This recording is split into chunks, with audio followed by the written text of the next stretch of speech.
episode of Surviving the Survivor. We bring you the best guests in all of true crime. Don't forget to subscribe and smash that like button. Here's your host, Emmy Award-winning broadcaster, Joel Waldman. What's up, STS Nation, and welcome to another episode of Surviving the Survivor, the podcast that promises to bring you the very best guests in all of true crime. In just a minute, we're going to hop into this very mysterious Hannah Kobayashi missing person story. Before that, huge shout out to the COE, took the reins today. Carmen and I had to take care of some book business, and so shout out to the COE for hosting Sarah Boone's sentencing. Note to any convicted killers, do not ever do what Sarah Boone did on sentencing day, because she just got herself a one-way ticket to life in prison. And in Florida, life in prison is life in prison. It boggles the mind. She had a plea deal. She could have been out in 8 years.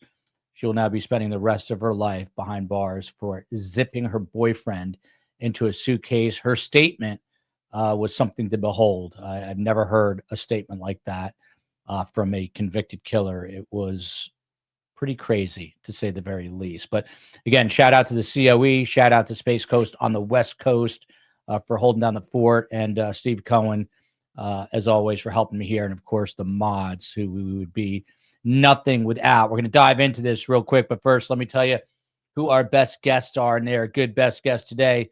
You've got Detective retired Moses Castillo. He is currently a chief investigator for a law firm, but he's a decorated veteran of the LAPD. He retired from the force after nearly 30 years of service. Now he's working for Dorjulian Law. Did I get that close? Dorjulian Law Group, yes. Dorjulian Law Group.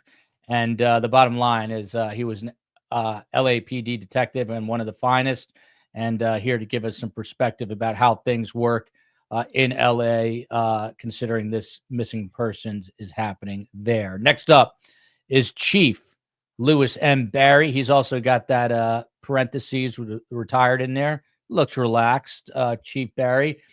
He is now the sole owner of HMI. What does that stand for, Chief? Harris Mountain Investigations. There you go. And you used to be the chief in Massachusetts. Is that right? That's correct. Yes, sir. 35 Correct. years in law enforcement, 24 as chief. Wow. Thank you for your service. And last but not least, you got Rob D'Amico, served in the military. Then he served the nation as an FBI special agent. He was part of the HRT, the hostage rescue team, did a lot of crazy things in his day, not the least of which was chasing pirates around Somalia, among other things. So kudos to all three guests, and thank you for their service. Without further ado, you're tuning in for the Hannah Kobayashi story. It is this very strange, bizarre tale that is reality for the family, that this 30-year-old woman gets off a plane on November 8th that's supposed to connect to JFK, never catches the connecting flight. And we are expecting some breaking news on this any moment. And we know this because we've got a former LAPD detective on, Detective Castillo. What, if anything, can you tell us? Well, I can tell you that the Los Angeles Police Department is about to issue an update on this case via a press release. And I expect them to say something to the effect that this is now a voluntary missing. And that's the extent I could give at this point. But I do believe that maybe during this program, if we're monitoring LAPD's media relations, we'll probably hear what they have to say during this show. There you go. So we might get breaking news. And I, just to be safe, am looking at the official Twitter feed of the LAPD right now. And there is nothing there just yet, but maybe that will change. Chief Barry, to you, in light of what Detective Castillo just told us, that they are likely to announce that this is a voluntary missing person, what does that tell us, and how do you proceed from there? Well, Right now, I do a lot of volunteer work with private investigations for the missing, and we specialize in cold case missing persons. But we get a number of requests. We've had about 200 this year for investigators, and voluntary disappearance are not really that unusual.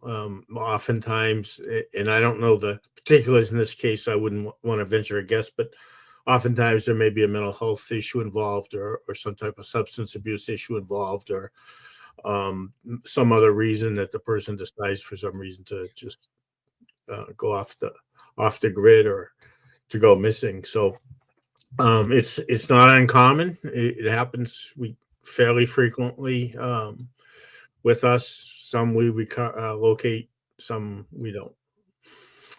Well, as I said, we specialize in cold cases, so most of the cases that we determine right away are voluntary. We don't devote our resources to. Yeah. And Rob, that was going to be my next question to Special Agent D'Amico. If this is true, and I'm assuming it is because Detective Castillo's got pretty amazing contacts. By the way, Detective Castillo, I don't want to put words in your mouth, so just tell us, just so we have full disclosure here, you have talked to the family, is that right? In what capacity? Yeah, I've been actually their liaison, if you would, between the law enforcement and the family, and kind of communicating, and also kind of explaining the process to them as things are moving along. And sometimes they don't understand certain aspects of the police investigations and why they think it's taking too long, or they just have questions about a lot of unknowns to them. So I kind of bring in that information to kind of fill in those gaps. Sometimes I could fill them in, sometimes we can't, but at the very least, I explain to them the process and what to expect. And I also explain to them that this could be a possibility at the end of all this investigation. It could be determined that she's a voluntary missing, and that will be the end of it if that's the case. Yeah, well, I'm gonna kind of circle back, but Rob, that was sort of my question to you. Assuming we do get this press release while this show is happening, and it sounds like we might, and I just keep refreshing my feed here just to make sure. I mean, what's next, Rob? If you're a 30-year-old woman and you're missing because you want to be missing, is that the end of the story there? Well, it's end of the story for law enforcement. If they've somehow contacted her and know that she's all right, she's of sound mind, and she says that she's done this on purpose, and law enforcement goes away. Case solved. So point.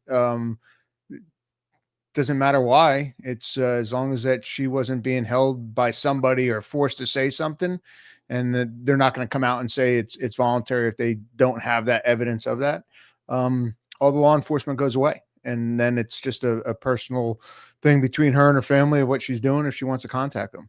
Yeah. Detective Castillo, it didn't take long. If you see our comment here from Trishy818, definitely not voluntary in my opinion. So now, of course, you're going to get people who are going to question it. I guess two-parter for you, your response to this comment that's already up. And number two, can you kind of take us behind the scenes of the LAPD with a case that's this high profile? I mean, is the chief involved? Is he talking to the detectives? Is he writing the statement? Who's writing the statement? But your response to this first part, that it's definitely not voluntary. Well, anybody's going to say what they want to say on social media, on the platforms, and we're not going to make everybody happy. But I have faith in the LAPD that they did their due diligence and they're very thorough. That if they're going to come out with this press release and explain how they got here, I'm going to accept it, and here we are. So if it was not voluntary and there was some foul play involved or some other crime, I have faith that they would have gone there. We follow, as DeMarco and the chief will tell you, we follow wherever the truth leads us, and wherever the truth leads us, we'll go there. And in this case, apparently the truth is going to lead us that this was a voluntary missing. I just want to take a note for myself to come back to you about another question, but Chief, to you, Obviously this is a very, has been a very intensive search and a very high profile media story. And it's not surprising. It's, attractive woman comes from Hawaii, all of a sudden disappears in Los Angeles, got all the earmarks of something that grab people's attention. What about this story, I guess, caught your attention? I mean, you look at things differently, but when you were reading up on it, what were you kind of doing a double take about? Really, just the circumstances and the amount of, as you said, the amount of media attention it got. Most of the cases that we get involved in don't receive the same attention or resources, unfortunately, that this case has. And I'm glad for the family that it did, and hopefully it'll be resolved in a satisfactory manner to everyone. I mean, it's a tragedy what happened to her father and all, but and unfortunately many cases out there just do not get the attention that this case has gotten, and for whatever reason, resource wise or whatever. But I'm hoping if she is in fact voluntarily missing person, that it can, whatever reason she had for voluntarily going missing is taken care of or satisfied for the family, for the rest of the family. Rob D'Amico, you've got this from Mossberg Mom, who I met at the Sarah Boone trial, and that same Sarah Boone will now be in prison the rest of her life, where she belongs, especially after that statement. But there are reports, I did happen to catch this despite a hectic day, that she has been cited on a bus towards, I think, San Ysidro, which is near the Mexico border. I hate to kind of deal in the rumor mill, but there's been a few people who have said this. If this is in fact true, what does that tell us, if anything? And to your last point, if it's a voluntary missing persons situation, law enforcement are not going to pursue them. But what does it tell you about either state of mind, what this person is thinking, and so forth? Well, I think if it's gotten out that she's on a bus down to Mexico or whatever, someone's talked to her, someone's, communicated, she's got this back. If that's going to come out through LAPD, I don't know if they're going to give details like that because it's personal. They can just say that they, had talked to her and ensured everything was okay, and ended at that and not say what her plans were. But somehow this may have come out. The only thing I thought is, great, she goes down to Mexico and then she becomes a real missing person, type of thing. Just because so many things can happen in Mexico. I'm like, oh, geez, might be saying that after the fact with this. But I mean, if she's doing it and she's not being forced, it is what it is, and she's going out and doing the things she wants, and she'll communicate with her family whenever. Hopefully that she sends something to them to make sure that, because there was some fallout on the last time the chief talked about him getting the age wrong, getting the date that she was reported missing wrong. And I don't fault them. There's so much information. He was given something, and obviously there's some possible typos in that, and it wasn't vetted before he spoke. But hopefully someone, fixes that between them and the family and says she contacts him somehow, or through a friend or something, says, look, I'm doing this. I need to do this. I'll maybe contact you later. I don't know, but it's tough for the family to be there and not being connected, not being contacted by her, and then hearing all these other things that are going on. Yeah, no doubt about that. What Rob was just referring to is the chief spoke at a commission meeting back on November 26th. And he said during that commission meeting that she was 23, when in fact she's 30. Her date's also been reported as 31.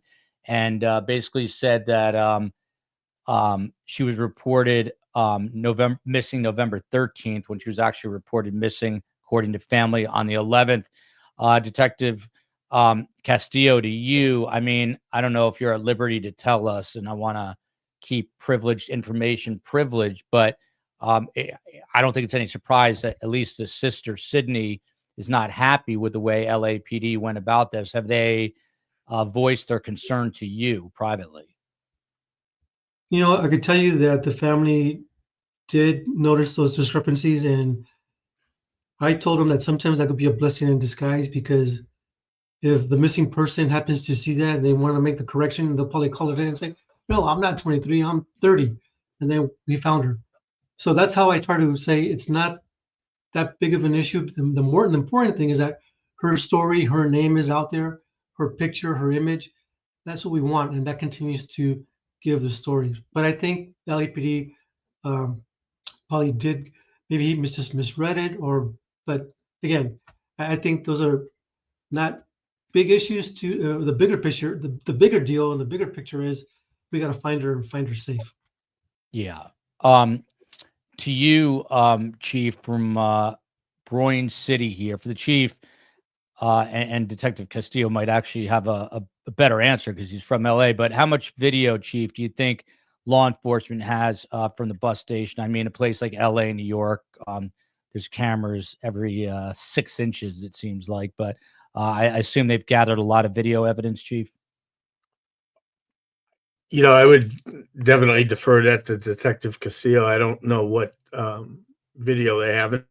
I would assume in this day and age there's a lot, but you know, as detective and will verify, I'm sure when law enforcement is conducting an investigation like this, they play it close to the vest. You don't tell the press or the media or necessarily even the family what you have, what you don't have, until you know what is going on in the investigation. And so to answer the question, I don't know. I'm assuming that whatever is available, they are certainly aware of and have reviewed. But Detective Castillo could probably address that better than I. I'm going to get to Detective Castillo in a minute, but you guys have a few years under your belt, Chief. So I'm curious, when you heard this part of the story where her father, Ryan, decided to take his own life by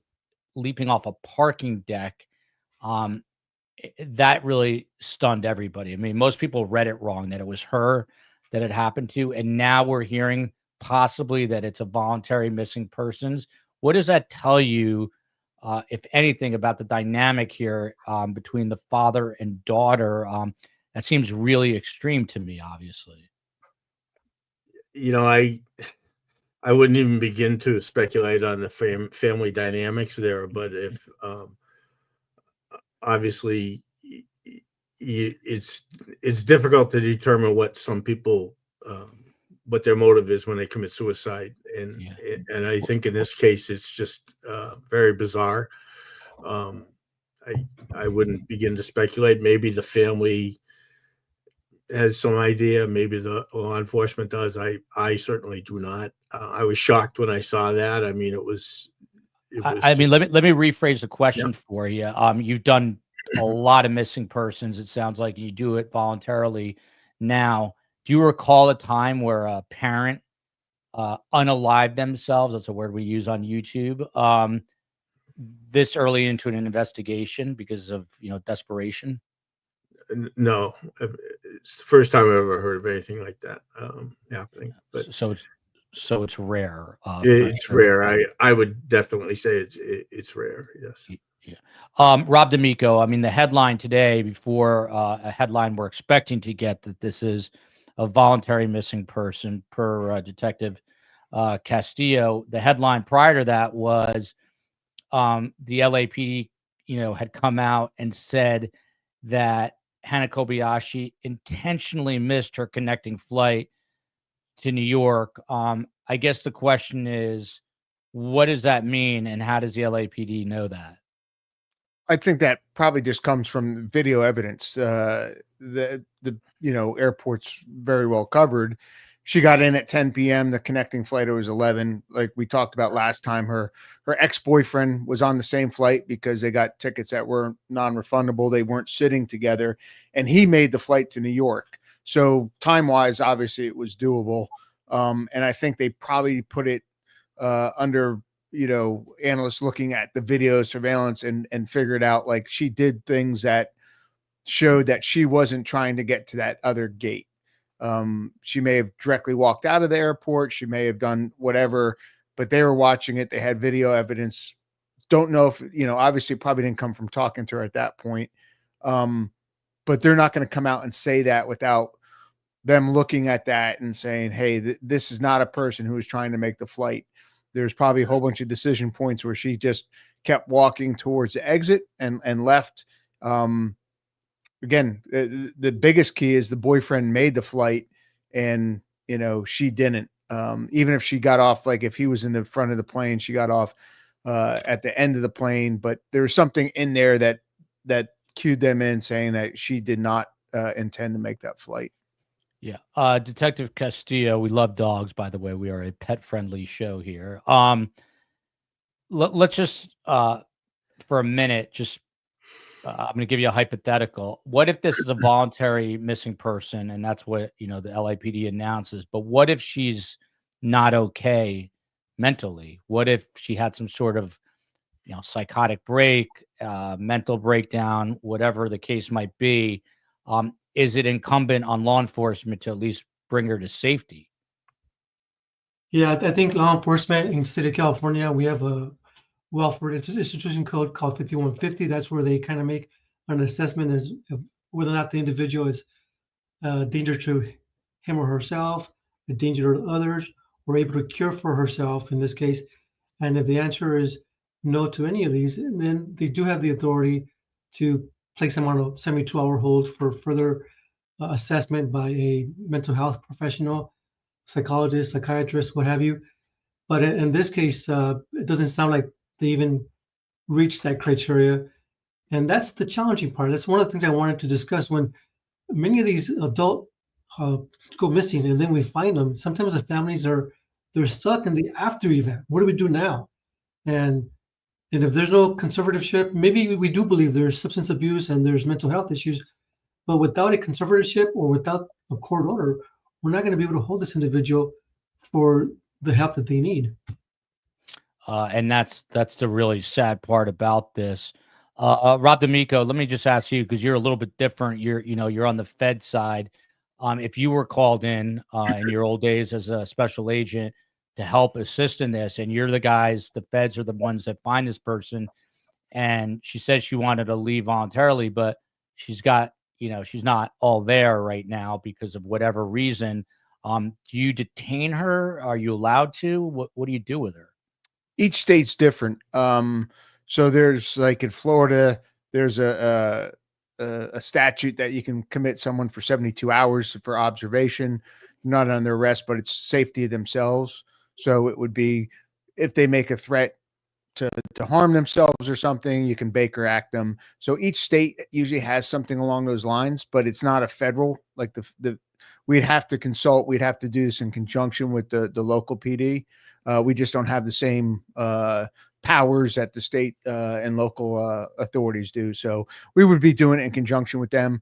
If in fact, now, if there's some federal crime that the FBI does have victims assistance, and we do have doctors that go along with that. But if there's no federal crime in there, our standing really isn't that great, and just be working with the locals to ensure that if she seems not mentally sound, that there's some reference for it to do something. And our chat seemed like a bunch of journalists because they're skeptical. This one here from Pam, he says, I'm on the fence if this is an intentional disappearance. I just can't fathom why, and especially after the father offed himself and not coming out of hiding. For those who are joining a little bit late, we've got Detective Moses Castillo, retired LAPD detective and a supervisor. He's been in touch with the family and has a little bit of inside knowledge that the LAPD is set to release a press release that this is a voluntary missing person. So that is obviously of note. We're going to try to keep tabs on that. To the chief, what's your take? I mean, why certain cases get all the attention and others don't? Purple Coconut wants to know why. Well, I think a lot of times they're media driven. And you take a good looking female from the suburbs or the Hawaii in this case or whatever, and it attracts media attention. And the missing minority from the inner city sex worker who goes missing doesn't draw that attention. So I think a lot of it is who the potential missing person is attracts the media attention, and media attention attracts the police resources, at least in my experience from what I found. Detective Castillo, we had a retired LAPD detective, Jim Naco Nolan on. I don't know if you know Jim. Yeah. Really good guy. But he was telling us that there's only 3 missing persons detectives working for the LAPD. Is that true? And how is that possible in a city that size? Well, I do believe it's a very low number. It could be 3, it could be less, it could be somewhere around there. But yeah, you know what? I got to tell you, missing persons is not a top priority for law enforcement. That's just the reality of it. And I can't say I blame the system or the budget for that, because we do need to allocate our resources to where we have confirmed crimes, rapes, murders, kidnappings, you name it. But I mean, I think it's going to take a change in the laws to really force law enforcement to take these cases a little more seriously, and maybe do more hands on deck in the early beginning of this investigation, and then maybe scale down as leads die out. But at least you got to give it a full shot for the family. If you have a family member that says, you know what, this is unlike our sister, it's unlike my husband, it's unlike my wife to just disappear, we need to take those cases a little more seriously and try to do whatever we can. And again, it's very challenging. It's a very fine line, because in order for us to get a court order to ping a phone or get cell phone records or anything like that, we need to be able to tell a judge that we have probable cause to believe a crime was committed. And oftentimes we don't even have that. Yeah. I mean, there's 2 key players that I'm interested in. Mama Bear is talking about one of them, Rob D'Amico. Why haven't we heard from her ex-boyfriend? So according to reports, they broke up.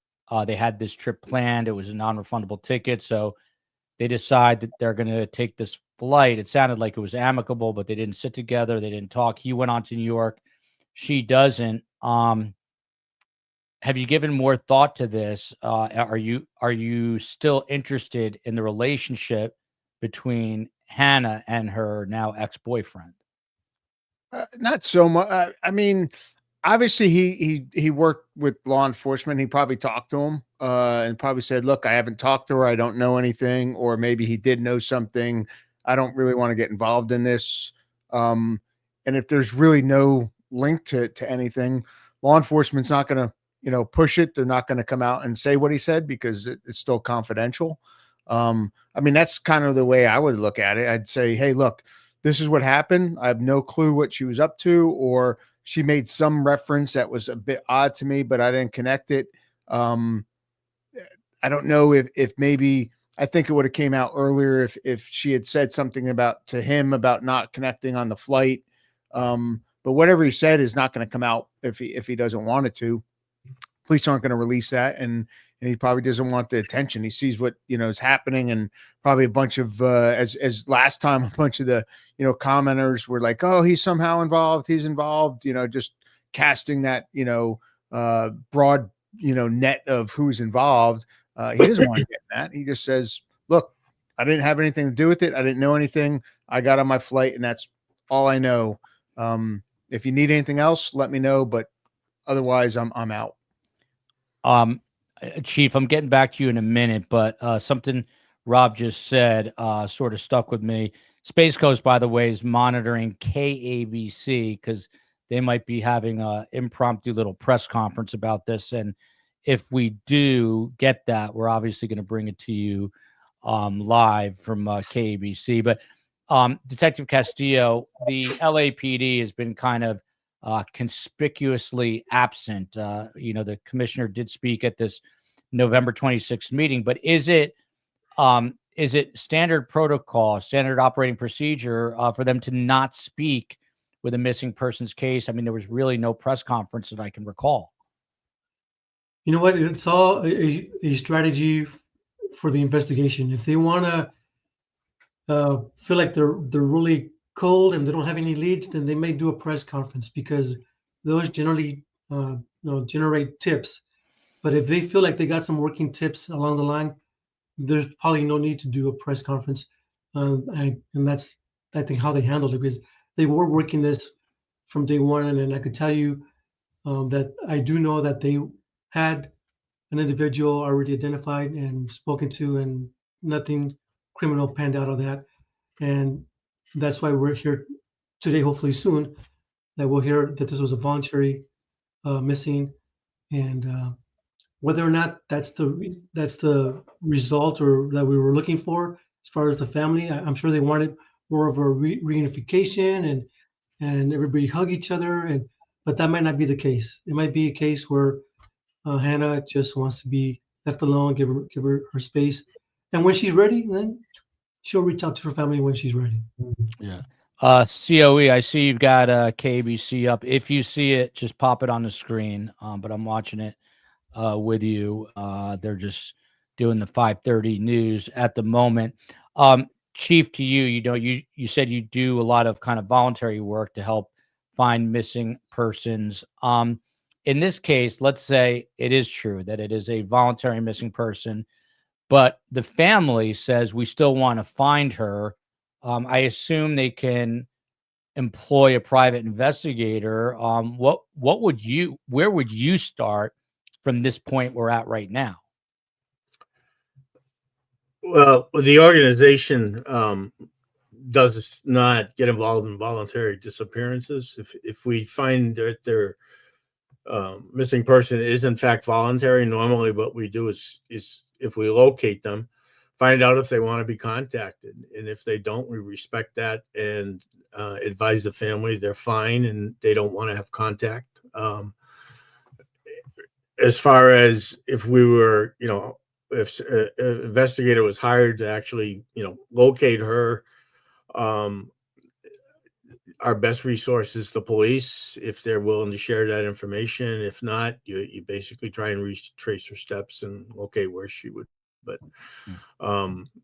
we don't, again, our organization doesn't really get involved in that. Once we determine it's voluntary, we kind of pull out of it, because we just don't have the resources for that. We specialize in cold cases. That's what we look at.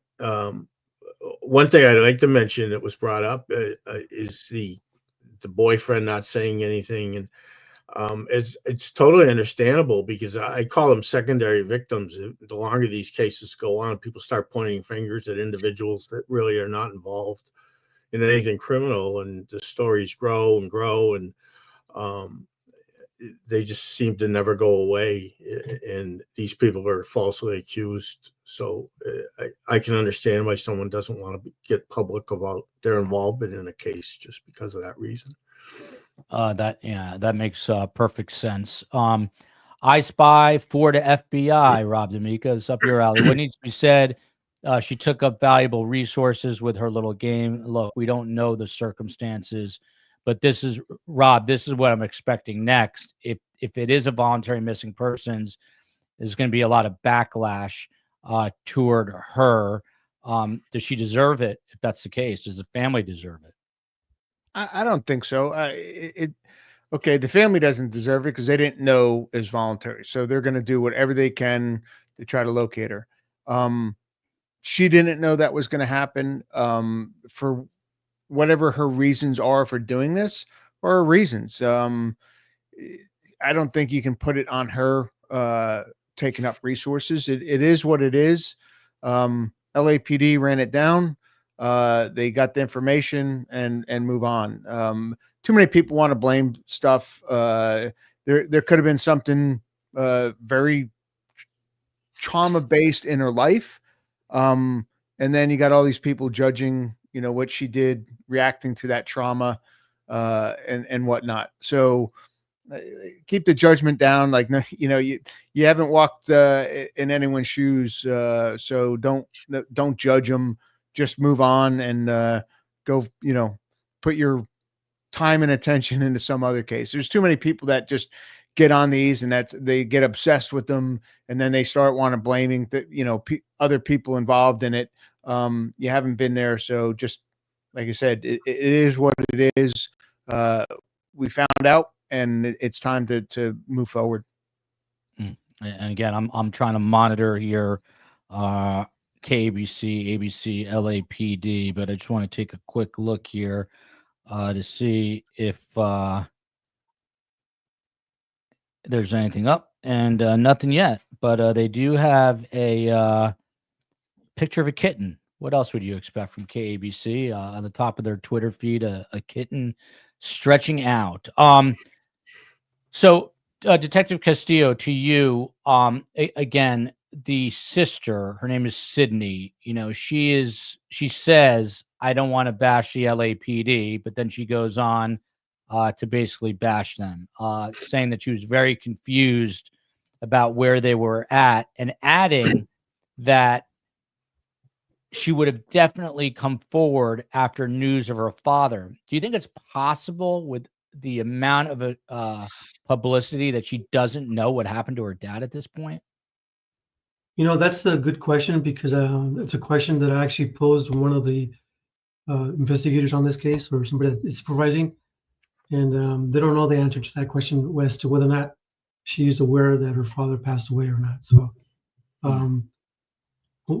only Hang on one second. I'm going to bring this up real quick. This morning, Kobayashi's family said they plan to shut down their Facebook page after receiving negative comments and threats. The LAPD chief says detectives are still working to find the 30-year-old who was last seen in early November. So right there, that was just live on KABC at 2:38 their time. I didn't know they had news at 2 o'clock in LA, but there you go. Obviously, they're not breaking that news yet, but they're saying that, which is what the news will always do till they get the press release. They're going to say that the search is continuing as is. We're going to try to find out about that. Rob D'Amico, back to you.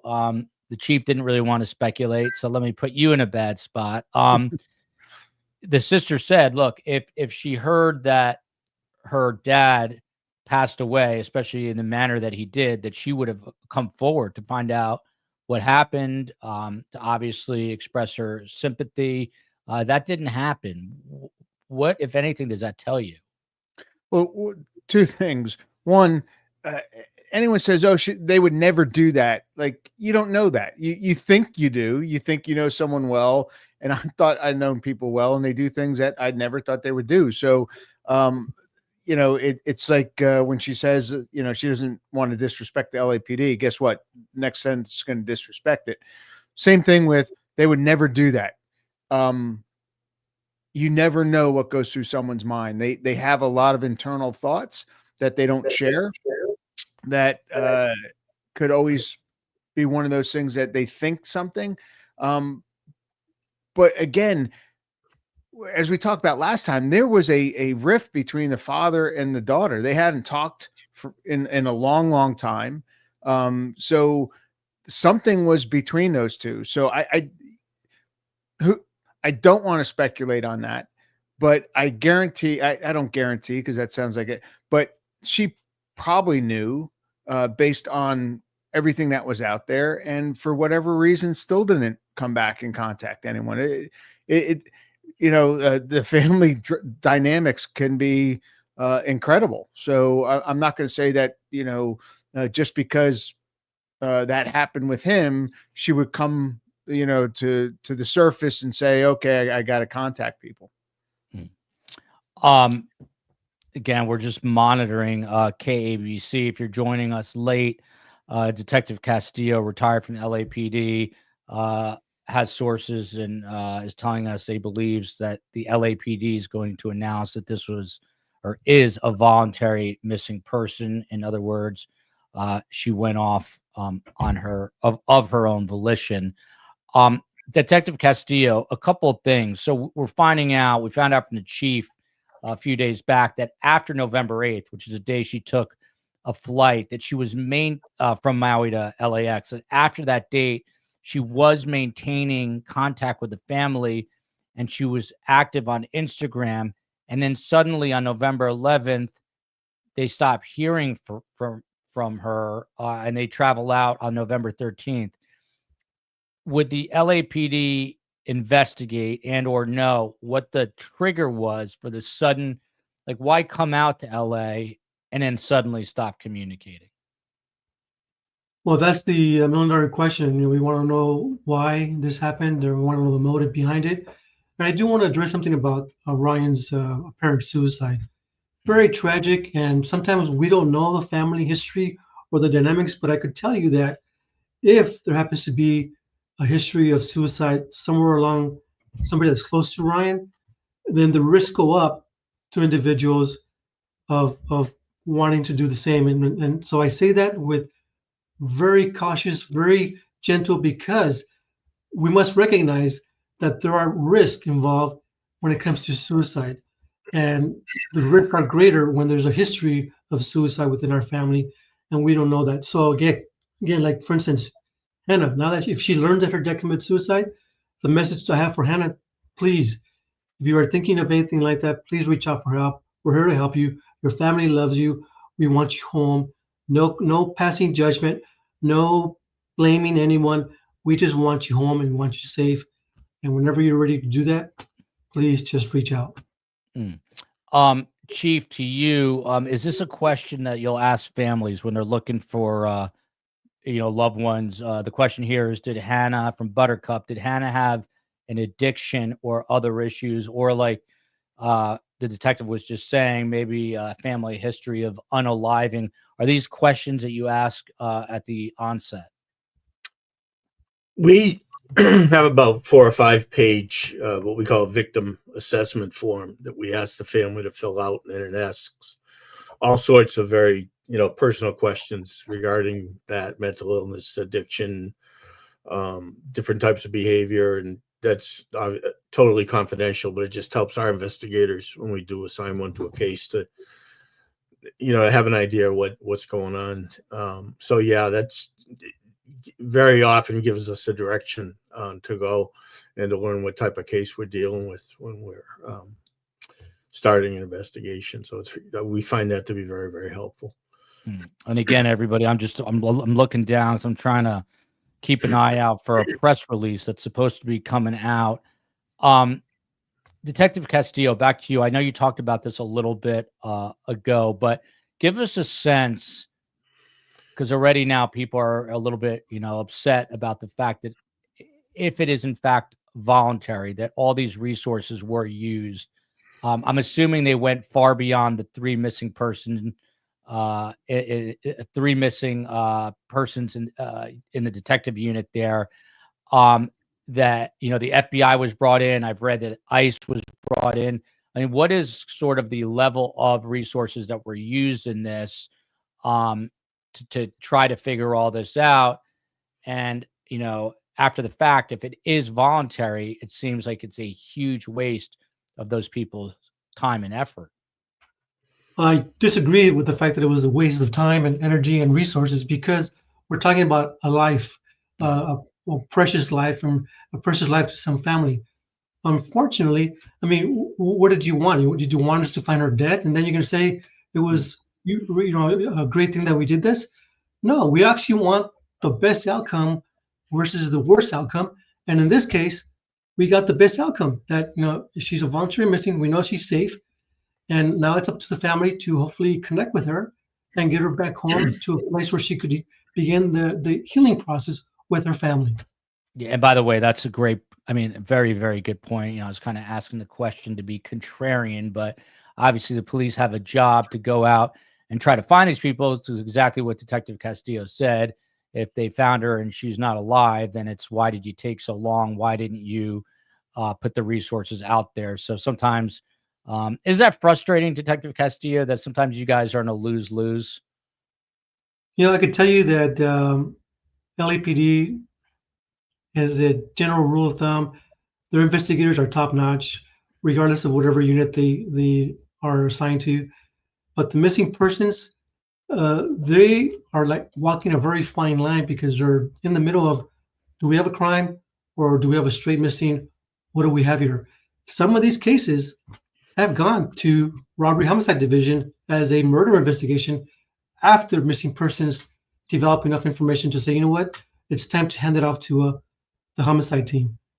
In this case, thankfully that didn't happen. So for that, I'm very grateful. Well said. Jason Maxwell here. Jason, if this is in fact true, hit me up, survivingthesurvivor@gmail.com. I grew up living next door to her dad, Ryan, for 15 years. He was a good guy. Obviously, we're all really sorry about what happened. I'd be curious to talk to you just to find out a little bit more about the family. And Rob D'Amico, speaking of the family, you've got this aunt out there who's been talking, and she said about Hannah going missing that, quote unquote, she's very responsible. She was looking forward to the event. This job she had doing photography in New York. She had a hotel room booked that was a couple $1,000. The tickets for the event was a couple of $100. She just couldn't wrap her head around the fact that she would just disappear.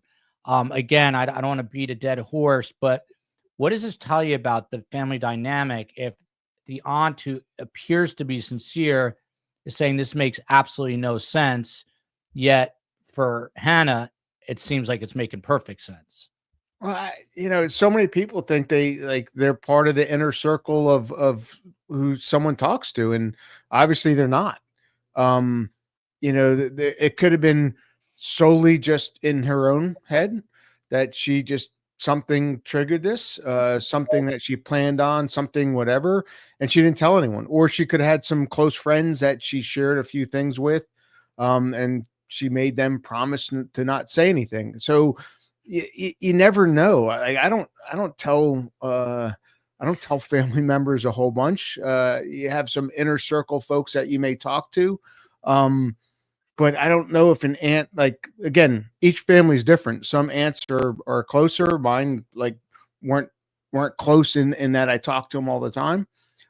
So I can't say that. But people who think that, like, oh, she would tell me, like, no, there's plenty of people out there that do things that no one knows about at all, or some very tight circle of friends. They might not even known her friends that she talked to about this.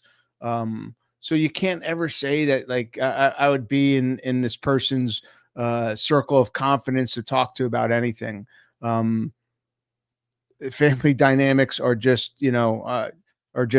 so different for each one. I think we can all probably, either have our own dynamics or know someone who's got some crazy family dynamics that, don't go for the common sense of what other people think of. Rob, my family is perfectly normal, and my relationship with my mother is perfectly normal. From Elf here, appreciate these guests' expertise, as do I. And this is to Rob's point. May I ask how I can, something like this, confusing question. I would never disappear unless I was made to by someone else. But again, Rob was just saying, you just never know what's going on inside the minds of others. By the way, special shout out to Ned Smith. I had a heart attack because after the last show, when I was jokingly calling out Ned Smith, someone told me that she took it seriously and disappeared, and I was in the depths of despair. So Ned, I sent you an email. We love you. You better be here.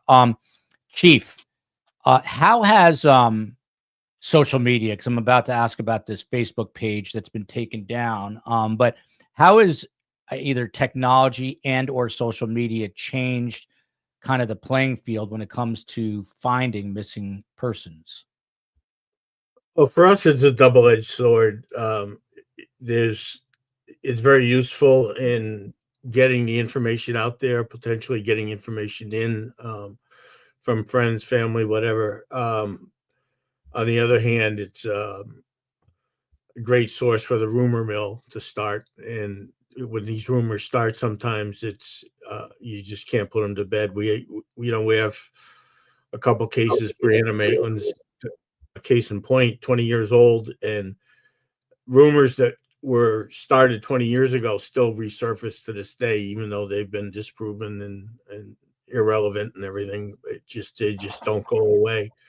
Some of the cases have 4 or 5 different Facebook pages from different groups that are, for one reason or another, involving themselves in the case. So on one hand, they're helpful to us.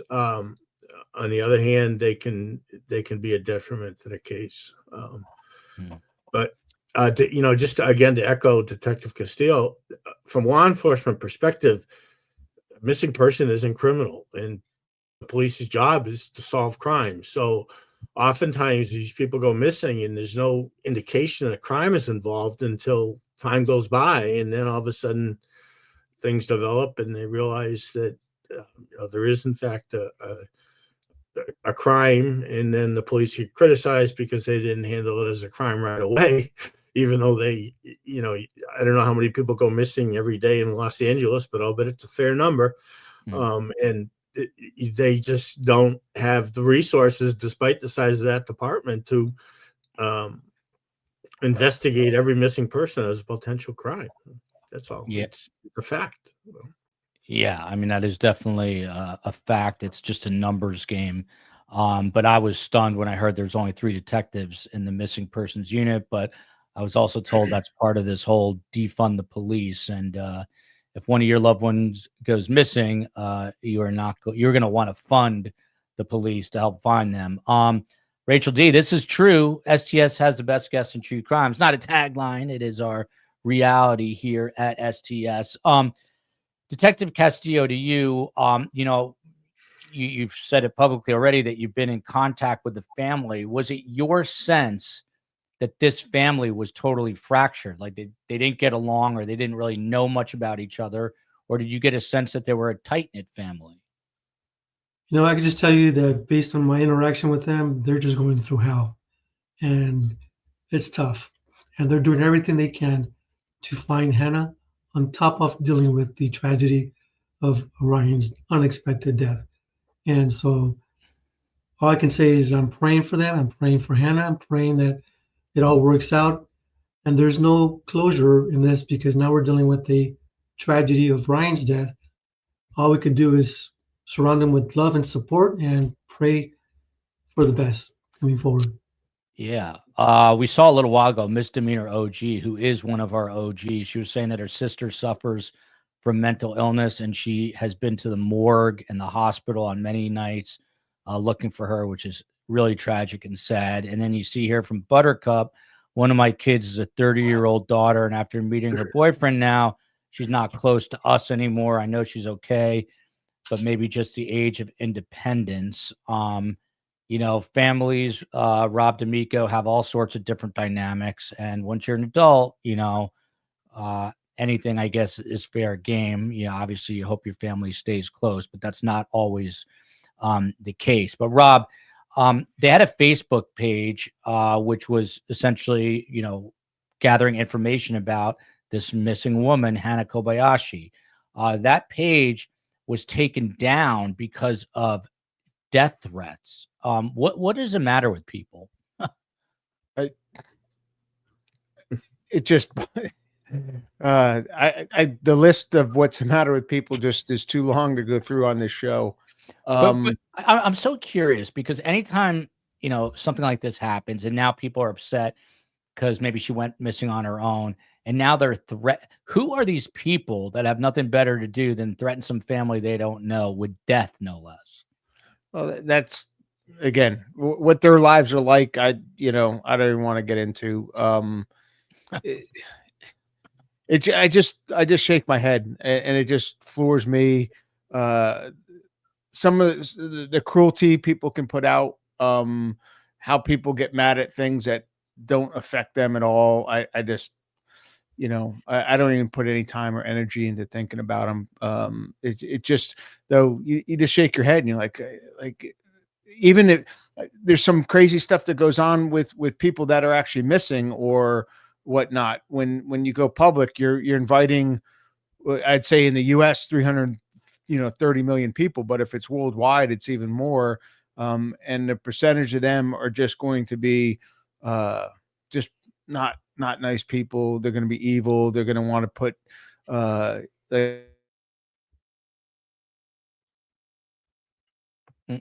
think your audio cut out there for a second, unless that was on my end. But Chief, to you, so in light of this, they have the family now. I mean, if there are not enough twists and turns to the story, by the way, I'm glad you got the email, Ned Smith.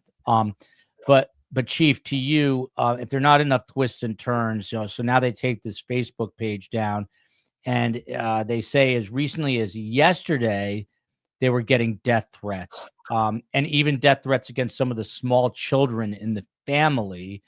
This has prompted them, they say, to make formal reports to the FBI and remove this page. What is I should ask Rob this, but let me ask you first. I mean, what does the FBI do with these sorts of threats? I would definitely defer to Bob on that. Rob, what question? Yeah, Rob, what do they do then? If I mean, there's so many death threats across it. Are they really actual death threats? It is a crime to threaten that. They can track down, especially on Facebook, usernames and things like that, and report it. They have good working relationships with the security folks at Facebook and all the other social media sites. It's not going to rise of charges at that point. Probably ask Facebook to shut down a user that does that, so to speak. But I mean, there's just too many out there. But if they thought it was like a real threat, then they would have a duty to inform and a duty to investigate that. But if it's just, the typical, social media threat and such, probably just get with Facebook to shut down a profile. Detective Castillo. So I guess according to reports, she lands on the 8th, but her cell phone apparently has been off since the 11th. My thinking is if you're voluntarily missing, you're not in danger, you're doing it of your own free will. Why do you think her phone would not be activated? Do you have a theory on that? Well, I do know there's some other background information that her phone was active, other dates I won't get into at this point. So it went from being active to not being active beyond that. And that's all I can say at this point. Yeah. Chief, let me go to you on that. If you're searching for someone and that their phone is not responding, and then you get word that the person is voluntarily missing, what does that tell you? Why would the phone not be activated? Why would they not have it charged? Why would they not be on it? Is it purposely to evade having people know about your whereabouts?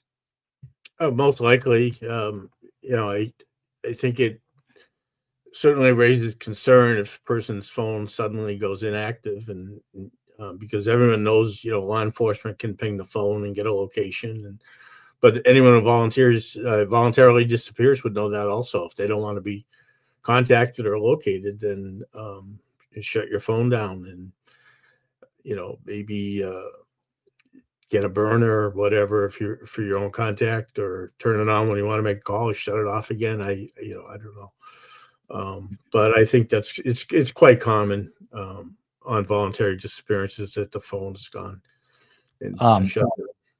Yeah, shut down. By the way, we're still keeping an eye out on ABC 7 out of Los Angeles, just in case they make an announcement. And again, for those joining late, we've got retired Detective Castillo of the LAPD, who believes that the LAPD is going to shortly announce that this is a voluntary missing persons case. And I saw breaking news, but it is, welcome to LA, a car crashes into an animal hospital. So there you go. It's LA news from Happy Day, and we're big animal fans here of all sorts of animals. I hope those animals are okay. The people, that's another story. Happy Days here. This is to Detective Castillo's point. There is an instance where this is an instance where the system worked. They took the family seriously and tried to find her. In some countries, they wouldn't take it seriously at all. We need to protect our women. Rob D'Amico, I know Detective Castillo. He's between a rock and a hard place because he's been helping the family, and I know he's not able to say too much. But one of the things that we heard about was that she was scared, that she texted her sister that she was scared, that she had this spiritual awakening. She gets caught on surveillance video with a guy that seems suspicious. I mean, how do you square all of that, the text message that she's scared, with the fact that she's now reportedly or rumored to be voluntarily missing? Yeah. So when we did this last week, we talked about those saying that she thought like all her funds were taken by someone that she thought she loved, and all these other things. But again, what's going through someone's mind, what she's trying to tell the family, maybe to throw them off, to give it some whatever plan she had, somehow might not be a great plan, that this was part of it. And then obviously the person that she was with, someone, who knows how that encounter happened. She showed up, I think the next day we talked about the bookstore and the mall, shown there, and then was at the Nike store and such. But who knows what transpired there, who she met, and then was seen, I think it was at the Staples Center metro area, with a guy that they didn't identify, but the family had one inkling of it, and that she looked in duress or something, but you just never know. But again, like, people want to put common sense to something, or what they understand from their perspectives, that does not fit into this person. So to say, well, I think that would be odd for me. Well, yeah, for you, but for someone else, obviously it's not. Or they're not thinking through the plan that well. Like, trust me, like we come across criminals that like seriously, like, that was your plan? Are you kidding me? Like, that was the dumbest thing I've ever heard in my life. And you thought you were going to get away with it, so to speak. Like the bank robber who wrote the bank robbery note on his own deposit slip. Little bit, but again, like, yeah, that was dumb, but those people aren't thinking through things. So to try to put our perspective or common sense onto someone else, you're never going to understand it. You don't know what was going through until you sit down and talk to them, and they may not even understand why they did something else. And then talking to both witnesses of crimes, of subjects of crimes, and all these other people, you hear the craziest stuff. So after 26 years in law enforcement, it really doesn't phase us in hearing this, that it doesn't make sense, because so many things don't make sense when you talk and interview people all the time. Really well said. From SD here, and Detective Castillo, I'm going to throw this to you, although I know you're not going to probably be able to say much about it, but walking, looking like she was drugged and incapacitated at 10 p.m. in the absolute worst possible area in LA, being escorted by an unknown male, makes me believe she was met with foul play. Look, you're going to keep getting people who, if this is a voluntary missing person, who are going to keep saying that they don't think it is. But what do you make of that fact that, according to family members, no one recognized this person? We haven't seen the video, so we don't really know, but apparently, there was some sort of suspicion revolving around him. Well, I can tell you that the LAPD did a very good job of investigating this, and I'm not sure if they're going to release that part of it, their press release, but I can tell you that that male was investigated, and I'll leave it at that. Okay, so there you go. And again, Detective Castillo is retired LAPD, and trust me, he's got a lot better sources than I do. Best Nancy. I just got an email saying I was asking for a copy of the press release Uh-huh. when it's out, and they said, sure, the chief is going on ABC in an hour or so. I'm still at work. I'll send it. So they're just doing the, they're looking it over and over, making sure everything is, their I's are dotted and their T's are crossed, and then they'll send it out. And they're also going to post it on Twitter. So yeah, keep your eyes on that. Okay, so you guys are hearing that live from retired LAPD detective Moses Castillo, that LAPD is set to announce in the next hour or so that Hannah Kobayashi went missing of her own volition. She's a voluntary missing person, has not been confirmed yet. They're going to run it for the top of the 4 p.m. newscast. It is 3 o'clock there. So in about 54 minutes. I'm not going to keep the gentleman that long, but I might hop back on and drag Rob into this if he wants to. But a couple more things I just want to cover. Chief, to you, just back to Rob's point, we also find out that there was Venmo payments made to people that were unfamiliar with a description that said for a reading. Some thought it was like for a tarot card reading. But no one seemed to know the relationship between these people. What do you do in these situations to get to the bottom of these digital transactions? I assume they can be pretty complicated to get to the bottom of. Particularly for private investigators, I think law enforcement obviously has a lot more tools than we do. You do the best you can through maybe family members knowing who the people are, or contacting the people themselves, see if you can find out what it was for, etc. One of our big concerns, a little bit off the question though, is in many of, I don't say many, but in some of our cases, the family has been subject of extortion attempts by people who call up or contact them and say, "Oh, we have your daughter's with us, and for $3,000 we'll release her," or whatever amount of money. And some of them fall for it and pay it, unfortunately. But so again, they're re-victimized once again, and it's a real tragedy, I think. But just to get back to my point, as a private investigator, the tools that we have are much less effective than what law enforcement is able to do oftentimes. And that's why we try and get the cooperation of law enforcement in cases that we're working on, and we turn over any information we have to them and say, "Hey, can you help us out here?" Yeah. Hey, Rob D'Amico, I mean, this is obviously a huge open-ended question, but what's your best guess as to what happened here?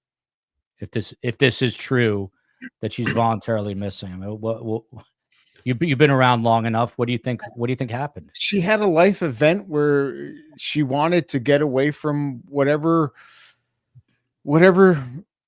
was bothering her. Like, I don't know if she wanted to start a new life, or she just wanted to get away from something for a while, or she wanted to just do something, but it wasn't to go to New York and do whatever was planned there. It's one of those things that was it something that happened on the flight? Was it something that happened before? There's lots of things that trigger people to do things that like this. So, until you can sit down and talk to her, like, who knows? It's one of those things that you can, that you look at it and you're like, well, how could someone do that? And there's something going on inside them that no one else has a clue of, that they internalize, that they don't have anyone to talk to, and they just think this is the best thing to do. And she might not have had a plan. It might have been just, I just got to get out of this. I just need time. And it just led down these road. So it just, to throw anything on it that would just be a guess from my perspective, and I don't have that perspective of her life, so it would probably be totally wrong. And you're already Ned Smith saying it's always interesting which cases become newsworthy. Followed here by she was impetuous and impulsive. Sounds like my mom yelling at me. Decided she didn't want to continue on in a flight with her ex. Decides to check out LA, and her impulsive and naive decisions and actions led to her being taken. Although we're hearing that that's, and then we're hearing she may have taken the bus to New York City here. That is apparently not what happened. You've got a retired LAPD detective telling us that we're about to find out at the top of the hour that was a voluntary missing persons case. Just a couple more quick questions and final thoughts, and then we'll wrap this part of it up. I think I'm going to come back a few minutes before 6 to follow this a little bit further, but that's just the news guy in me. Chief, with missing persons, and again, you've done a lot of them, is there any sort of common denominator when you look back, or does every single one have a story of its own? Or is it usually something that went wrong in the like a family dynamic, or is it a drug problem? Is does there seem to be one singular common denominator that kind of threads a needle on many of these cases? They're all different. Every case that we comes in is different. We don't know what, as has been stated, we don't know what goes on in someone's head. And if it's a voluntary disappearance, what's the reason? Well, we won't know until that person's interviewed, and then we may never even know then what the reason is. Sometimes it's more obvious than others. Our basic function that we do anyways with the nonprofit is to find out what happened, and not necessarily why it happened if they're voluntary. I mean, there's mental health issues, as I said before. There's substance abuse issues. There's all sorts of different reasons that people have, and they're all different. So every case is different, and you have to look at them differently, see what you have. All right. By the way, for those who are curious, I should have mentioned it. Carmen and I were filming. We were asked by PBS to do. They have a show about books called Between the Covers, and so that's what we were doing. We were filming that today. It also comes out as a podcast. It'll be in Florida starting in January, and then it goes out nationally to all the PBS stations in September. And the podcast is Go Between the Covers. So the show is Between the Covers, and the podcast is Go Between the Covers. So I'll let you know when that's coming out. And the book, again, is available on Amazon, anywhere books are sold. It will change how you look at life. Rob D'Amico, he has given 39 plus years of his life to this great country, both in the military and as a retired FBI special agent. Rob, one of the other things here, people are saying that maybe these threats are coming because there was a GoFundMe, and so people are paying this GoFundMe. What about these GoFundMes and your final thoughts? I mean, GoFundMes are a way to reach out and help the family, but when you give to them, you got to understand it may not, like I said, she may not be missing. Like when you give to them, you're just giving for the sake of what you think you want to do, but don't be hurt. In this case, it's not the family's fault. They started a GoFundMe thinking that they had something, a missing person, and they needed, money to stay in LA or whatever it was, type of thing. So, I mean, GoFundMes, they are what they are, but when you give to them, you got to understand that it may not turn out to what you thought it was, and you can't get upset that you gave money to it. But it's not the family's fault. They didn't know if she is voluntarily, separated. The family didn't know that. They were just trying to do what they thought I would do. If one of my children went missing, I would do everything in the world, and I'd get as much press as I could, because getting other people out there, because we even talk about like why this case made the press.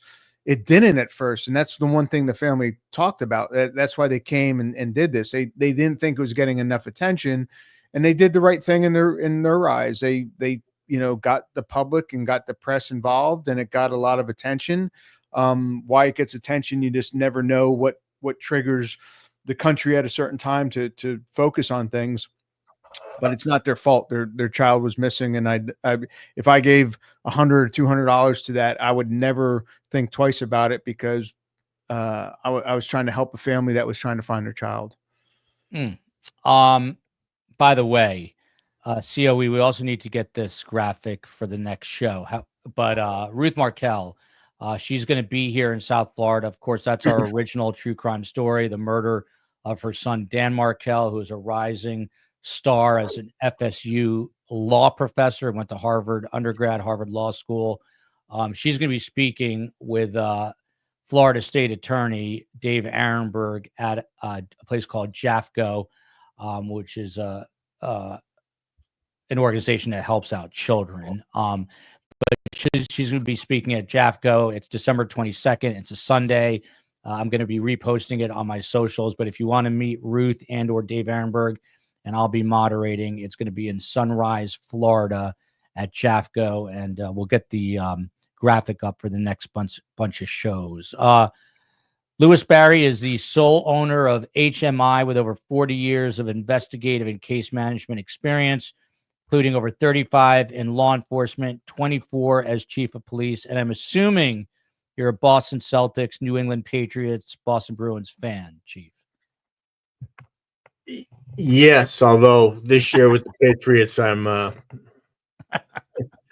not quite sure what direction we're heading in there. But yes, I'm a big sports fan of Boston sports. Tom Brady doesn't live far from me. The only problem is that there's a body of water between he and I, and about $50 million difference in home prices. But he's nearby if you ever want to come down. But your final thoughts on this case? I mean, you've seen a ton of missing persons. What is it about this one that you'll either remember or want to leave us with? First of all, I think it's the tragedy that happened with her father. Whether it was connected or not, we don't know. But the timing really stands out. And secondly, as was stated, if she's alive and well, then I guess from that perspective, you can't ask for a better ending than that. I wish every case turned out that way, but tragically, many of them don't. So from that perspective, I think it looks like LAPD did a great job of investigating it, as they will always. They're a very professional organization from the dealings I've had with them. So I think, again, if she's alive and well, then it's a happy ending for everybody. Finally, you've got retired detective Moses Castillo. He's now a chief investigator for a law firm, but he was with the LAPD, giving nearly 30 years of service. By the way, detective, what's the one case that you look back on from your career? Well, there's many of them, but the one that stands out the most right now would be the murder of a 3-year-old. She was murdered by somebody at her parents' place of business where they were working, and a co-worker, unprovoked, just stabbed her 3 times, killed her on Halloween, October 31st, 2016. And that was awful because there was a Ouija board involved and kind of witchcraft stuff, and it was just awful. But long story short, we got the guy, and when we got him, got a confession out of him, and I spoke to the devil himself. I'll leave it at that. And the little victim, her name is Ruby. The reason why there was a special connection with me at some point during the investigation, I learned that her birth date and my birth date were the same. Wow. And ever since then, it just changed the dynamics for me. So to this day, I still keep in contact with the family. I allow them to celebrate my birthday, her birthday, a day or two before the actual day. And it's my way of giving back to the family. And it's just really, really tough. So that one stands out for me. Wow. I won't ask you the year, but what's your month and date of your birthday? July July what? 1970. No, I'm July 25th. Oh, there you go. Cancer. Yeah. 17. I'm a Leo. What's the date? Oh, 17. July 17th. All right. That's a super sad story, but I'm glad I asked it. Goes to show what these guys deal with in their careers. And you just heard Detective Castillo say that he's not going to ever forget that, and for a number of reasons, and can't blame him for that. It's got to be a bittersweet day for him now, but glad that you caught this guy, and hopefully he stays behind bars for the rest of his existence for that crime. But Detective Castillo, you get the last word right now. Well, you know, my heart goes out for Hannah's family and the other families out there that are going through this every day. Some of them have been going for years, decades without knowing anything about their loved one. And just don't give up. There is hope. And there's this website called Name Us. It's the National Missing and Unidentified Persons System, Name Us. If you name us, go to Google, NAMUS. And if I saw one of your viewers talking about how they're looking for their loved ones at the morgues and hospitals, reach out to them so you could submit your DNA reference sample, especially if she's your sister or somebody close to her proximity, so that that DNA reference sample can be uploaded in this nationwide database, so that if they do have an unnamed Jane Doe or John Doe that they haven't been able to identify, sometimes this process, this DNA analysis, can link the family to their deceased one, and they won't get closure, but they'll get a resolution to their case. Thank you. I always learn something from the best guest. It is the fastest 90 minutes in all of the YouTubes. Big thanks to Detective Castillo, Special Agent Rob D'Amico, and of course, the Chief Lewis Barry. Thank you all. Appreciate you guys being here. I'm going to get with the COE. I might come back on just a little bit before the top of the hour to break down this news. But I will try to reach out to a best guest to see if they will join us. Otherwise, we will see you mañana. Love you, America. Love you, Massachusetts. Go Celtics. Go Larry Bird, even though I'm a Knicks and everything Yankees and everything else fan. Rob D'Amico, a Jersey guy. And go Dodgers. Hey, man, you guys might be winning for many, many years to come. Guests, stick around 1 second. See you guys later.